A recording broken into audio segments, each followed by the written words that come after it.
नमः समय साराय स्वानुभूत्याचकाशते चित स्वभावाय भावाय सर्वभावन्तरक्षिणे वन्दे तु सौवसीते भुवम् अचलमणोभं गयं तत्ते भोक्ष्यामि समयपाहुरमिणमो केवलीवनुदम् निज स्वरूप को परम रस जान करो अपार बंदों परमानंद में समय सारे विकार कुंद कुंद मुनि चंदवर अमृत चंद मुनि आत्म रसी बनारसी बंदों पदे अरविंद। श्रीमद् भगवत कुंद कुंदाचार्य देव द्वारा रचित समय सारजी परमागम के जीव जीव अधिकार में जो 50 से 55 गाथा में वर्णादि से गुणस्थान पर्यंत 29 भावों को उद्गल परिणाममय कहा था, उनके स्पष्टीकरण में ये आगे की गाथाएं चल रही हैं। पहले नए विभाग से स्पष्ट किया कि व्यवहार न से वे जीव के कहे हैं और निश्चय न से वे पुद्गल के ही हैं, क्योंकि पुद्गल ही उसमें व्याप्त है। पुद्गल के साथ वर्ण आदि का तादात्म्य संबंध है और जीव के साथ संयोग संबंध है, इसलिए वे पुद्गल के ही परिणाम हैं। जीव की मोक्ष अवस्था में तो ये वर्णादि है नहीं, संसार अवस्था में किसी अपेक्षा कहे जा सकते हैं। ऐसे कथन का अभिप्राय लेकर कोई ऐसा मानता है कि संसार अवस्था में ही जीव का वर्णादि से तादात्म्य है, तो ऐसा अभिप्राय होने पर भी वही दोष आता है। क्या दोष आता है उसको गाथा 63-64 में कहते हैं। अहि संसारत्थाड़म जीवाड़म तुज होन्ति बैराई तम्मा संसारत्था जीवा रूपितुमावणा एवं पोगलदब्बं जीवो तहिलक्षणेन मूढ़मयी रे बाणमुभयो मुवगयो जीवतं पोगलो फतो वर्ण आदि हैं संसारी जीव के यूं ही मत तुझ हो जो संसार स्थित सब जीवन पाए तदारूपित को इस रीत पुद्गल वही जीव हे मूढ़ मत उस छिन्न से हर मोक्ष प्राप्त हुआ भी पुद्गल द्रव्य जीव बने अरे। अर्थ अथवा यह तेरे मत में संसार में स्थित जीवों का वर्णादि से तादात्म्य है, तो इस हेतु से संसार में स्थित जीव रूपी पने को प्राप्त हुए। ऐसा होने पर जीव पुद्गल द्रव्य सिद्ध होता है, क्योंकि पुद्गल का लक्षण ही जीव का लक्षण हुआ। इस प्रकार हे मूढ़ बुद्धि, निर्वाण को प्राप्त हुआ जीव भी पुद्गल ही सिद्ध हुआ, वह पुद्गल ही जीवत्व को प्राप्त हुआ।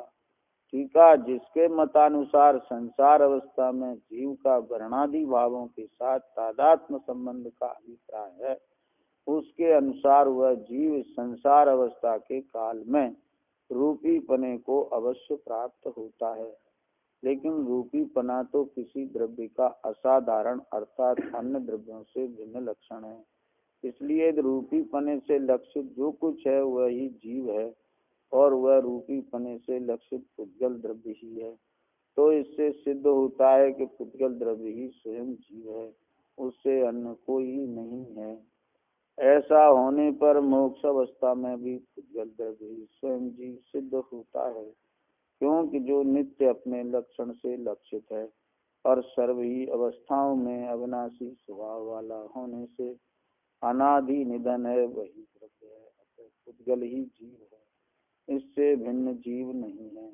और ऐसा सिद्ध होने पर पुद्गलों से भिन्न जीव द्रव्य के नहीं होने से जीव का अभाव ही हो जाता है।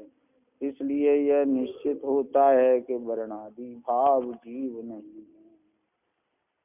भावार्थ, यदि कोई वर्णादि भावों के साथ जीव का संसार अवस्था में भी तादात्म्य संबंध मानता है तो उसके मतानुसार भी जीव का अभाव ही सिद्ध होता है। क्योंकि वर्णादि तो मूर्तिक द्रव्य के लक्षण हैं और ऐसा मूर्तिक पुद्गल द्रव्य ही है। यदि जीव वर्णादि रूप हो तो जीव भी पुद्गल ही सिद्ध होता है।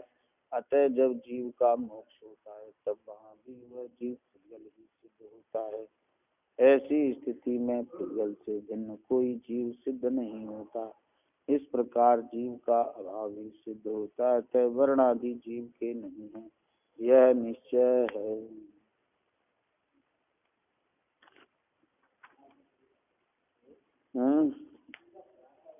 हाँ, माने जो बात 50 से 55 गाथा में कही गई थी कि वर्णादि से गुणस्थान पर्यंत 29 भाव पुद्गल परिणाममय होने से अनुभूति से भिन्न है, उसी बात की सिद्धि कर रहे हैं। क्या समझना है? कोई ऐसा मानता है कि संसार अवस्था में तो वर्णादि का जीव से तादात्म्य है, क्या कहते हैं? अथवा यदि तेरे मत में संसार में स्थित जीवों का वर्णादि से तादात्म्य है तो इस हेतु से संसार में स्थित जीव रूपी पने को प्राप्त। अगर तू ऐसा मानता है कि संसार अवस्था में तो तादात्म्य है वर्णादि का जीव से, तो फिर जीव जो है रूपी हो गया। क्या जीव रूपी हो गया? क्यों कि वर्णादि तो रूपी द्रव्य के लक्षण है, पुद्गल द्रव्य के हैं, तो फिर तो जीव पुद्गल हो जाएगा। ऐसा होने पर जीव पुद्गल द्रव्य सिद्ध होता है, क्योंकि पुद्गल का लक्षण ही जीव का लक्षण हुआ। फिर तो लक्षण भिन्न नहीं रहा, एक ही लक्षण हो गया, तो पुद्गल का लक्षण ही जीव का लक्षण हुआ। इस प्रकार हे मूल बुद्धि, निर्वाण को प्राप्त हुआ जीव भी पुद्गल ही सिद्ध हुआ, क्योंकि जीव तो वही है जो संसार अवस्था में था, वही जीव मुक्त अवस्था में है। तो संसार अवस्था वाला जीव यदि रूपी है और वो पुद्गल है तो फिर मुक्त अवस्था का जीव भी पुद्गल ही सिद्ध हुआ, क्योंकि जीव तो वही है, वह ही जीवत्व को प्राप्त हुआ। टीका में आचार्य श्री अमृतचंद देव कहते हैं, जिनके मतानुसार संसार अवस्था में जीव का वर्णादि भावों के साथ तादात्म्य संबंध का अभिप्राय है, उनके अनुसार वह जीव इस संसार अवस्था के काल में रूपी पने को अवश्य प्राप्त होता है। जिनके मत में, जिनकी मान्यता में, जिनके अभिप्राय में ऐसी धारणा है कि ये वर्णादि भाव मने स्पर्श रस गंध वर्ण शरीर मोह राग देश कर्म नो कर्म गुणस्थान मार्गणा स्थान, ये सभी भाव का जीव से तादात्म्य है या इनमें से कुछ भावों के साथ तादात्म्य संबंध मानता है, तो तेरा अभिप्राय कैसा है कि वह संसार अवस्था के काल में रूपी पने को अवश्य प्राप्त होता है। फिर संसार अवस्था में जीव और पुद्गल का भेद नहीं रहा, लेकिन रूपी पना तो किसी द्रव्य का असाधारण अर्थात अन्य द्रव्यों से भिन्न लक्षण है। जो रूपी पना है वो तो पुद्गल द्रव्य का लक्षण है और वो जीव द्रव्य से भिन्न है। इसलिए रूपी पने से लक्षित जो कुछ है वही जीव है और रूपी पने से लक्षित पुद्गल द्रव्य ही है। तो इससे सिद्ध होता है कि पुद्गल द्रव्य ही स्वयं जीव है, उससे अन्य कोई जीव नहीं है। कोई कहता है कि जहाँ इंद्रियां हैं वहाँ जीव हैं। क्या इंद्रियां हैं वहाँ जीव हैं? क्यों? कि जो चलता फिरता है, बोलता है, चालता है, स्पर्श करता है, रस ग्रहण करता है, गंध ग्रहण करता है, शब्द सुनता है, वही तो जीव है। क्या? ये सुन रहा है तो जीव है, ये बोल रहा है तो जीव है, ये चल रहा है तो जीव है। तो इस तरह इंद्रियां से ही जीव पहचाना जाता है। तो जहाँ इंद्रियां हैं वहाँ जीव है और इंद्रियां हैं पुद्गल। इंद्रियों के विषय भी पुद्गल हैं। स्पर्शन इंद्री का विषय स्पर्श है, रसना का रस है, घ्राण का गंध है, चक्षु का रूप है, कर्ण का शब्द है। तो ये इंद्रियां शरीर परिणाम को प्राप्त हैं और इनके विषय स्पर्श रस गंध वर्ण हैं और इनसे जीव पहचाना जाता है। तो इसका मतलब यह है कि तेने पुद्गल को ही जीव माना। क्या समझना? आप कहेंगे कि शास्त्रों में चरणान योग में इस तरह की बात आती है कि एक इंद्रिय जीव, दो इंद्रिय जीव, तीन इंद्रिय जीव, चार इंद्रिय जीव, पंच इंद्रिय जीव। तो कहते हैं अन्य जीव को पहचानने के लिए यह व्यवहार किया है। क्या? अन्य जीव को पहचानने के लिए यह व्यवहार किया है। यहाँ तो अपने को पहचानना है। किसको पहचानना है? अपने को पहचानना है। तो अपने को अगर तू जीव से इंद्रियों से पहचानेगा तो जीव को नहीं पहचान पाएगा। क्यों? अपने को तो जो जान रहा है वो जीव है, इंद्रियां हैं वो जीव नहीं है। क्या समझ? ज्ञान प्रत्यक्ष का विषय है, अपना आत्मा अनुभव का विषय है और उससे पहचाना जाता है। दूसरे जीव को पहचानना हो तो इंद्रियों के व्यवहार से पहचानना। क्या समझना? व्यवहार के अर्थ, लेकिन परमार्थ के अर्थ, आत्मानुभूति के अर्थ अपने आत्मा को पहचानना है तो इंद्रियों से नहीं, इंद्रियों से भिन्न ज्ञान लक्षण से पहचानना।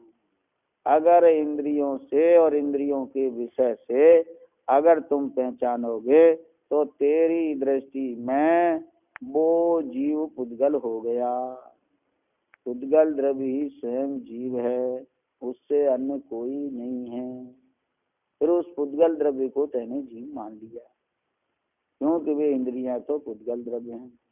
ऐसा होने पर मोक्ष अवस्था में भी पुद्गल द्रव्य ही स्वयं जीव सिद्ध होता है, क्योंकि जो नित्य अपने लक्षण से लक्षित है। जीव द्रव्य तो नित्य है और अगर संसार अवस्था में तेने रूपी को जीव मान लिया तो पुद्गल को जीव मान लिया तो फिर मोक्ष अवस्था में भी जीव तो वही है, क्योंकि जो नित्य अपने लक्षण से लक्षित है और सर्वी अवस्थाओं में अविनाशी स्वभाव वाला होने से अनादि निधन है, वही द्रव्य है। द्रव्य तो नित्य है और वो सर्व अवस्थाओं में व्याप्त है, अविनाशी स्वभाव वाला है, अनादि से अनंत काल वाला है, वही द्रव्य है। अतः फिर पुद्गल ही जीव है, इससे भिन्न जीव नहीं रहेगा। और ऐसा सिद्ध होने पर पुद्गलों से भिन्न जीव द्रव्य के नहीं होने से जीव का अभाव ही हो जाता है। क्या? हाँ, अगर ऐसा मानता है कि वो इंद्रियों वाला, वर्णादि वाला, शरीर वाला, कर्म वाला, नो कर्म वाला, राग देश वाला, गुण स्थान वाला, मार्गणा स्थान वाला, जीव स्थान वाला, वो सब जीव है, अगर ऐसा मानता है तो तेने पुद्गल को ही जीव माना है। इसलिए निश्चित होता है, अब तू निश्चित कर ले कि वो जीव नहीं है। वह कौन जीव नहीं है? कि वो वर्णादि भाव जीव नहीं है, उसकी पुद्गल में व्याप्ति है, पुद्गल से उसका तादात्म्य संबंध है, इसलिए वो पुद्गल का ही है। समझ में आया ना?